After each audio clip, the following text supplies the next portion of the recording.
Ronald Reagan, the Cold War. They seem to fit together well, as Ronald Reagan is seen as the US president who ended the 50-year-long staring contest between the United States of America and the Soviet Union in one of the more tense times.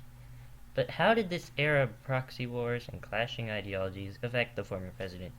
In order to do that, we need to go back to the early days of Hollywood in the 1930s and 40s.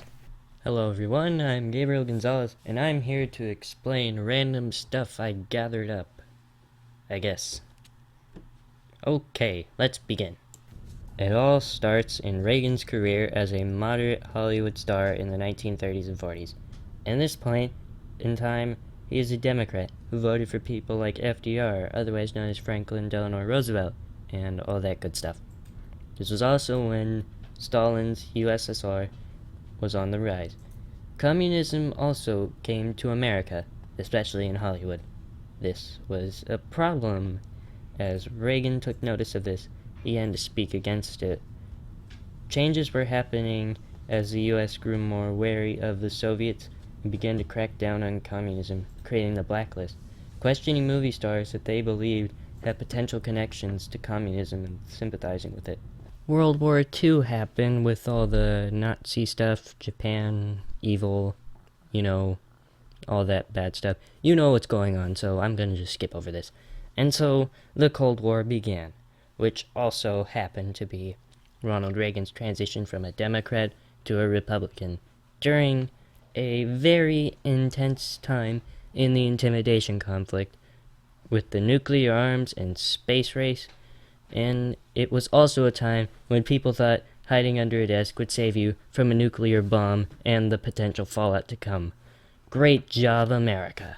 In the 1960s and the 1970s, Ronald Reagan became the governor of California and made attempts to run for president.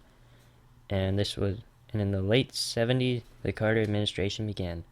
The year is now 1980, as the Carter administration oversaw a more calm point in the Cold War after Vietnam fell and Korea was split in two.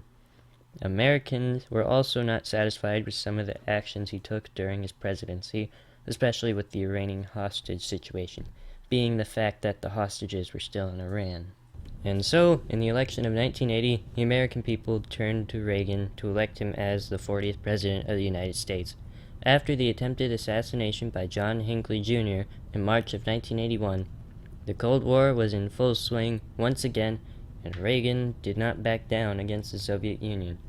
In Reagan's second term, Gorbachev took power in the USSR, and Reagan began to make deals with the reformists in order to get better relations. Of course, this was also leading to the Soviets' downfall, as they also had internal problems. At this point, the Iron Curtain was being lifted up as the Warsaw Pact dissolved and Germany reunified. Overall, Reagan saw the decline of the USSR and the closing of the Cold War. Overall, the conflict between capitalist and democratic republics versus communist totalitarian regimes was very uneasy, as people like Ronald Reagan were shaped by the conflict affecting their daily life. And he did play a big part in American history, whether you like him or not, as he oversaw the end of the Cold War itself. Thank you for watching. You'll probably see me again next time I have to do a video project, but for now, bye everyone. Have anything planned for the end credits music, so just imagine something awesome. Nathaniel, say hi. Hi, John. I'm not John. Well, anyways, he let me use his microphone to record this, so he's in special thanks for that, and this is goodbye. For real, this time.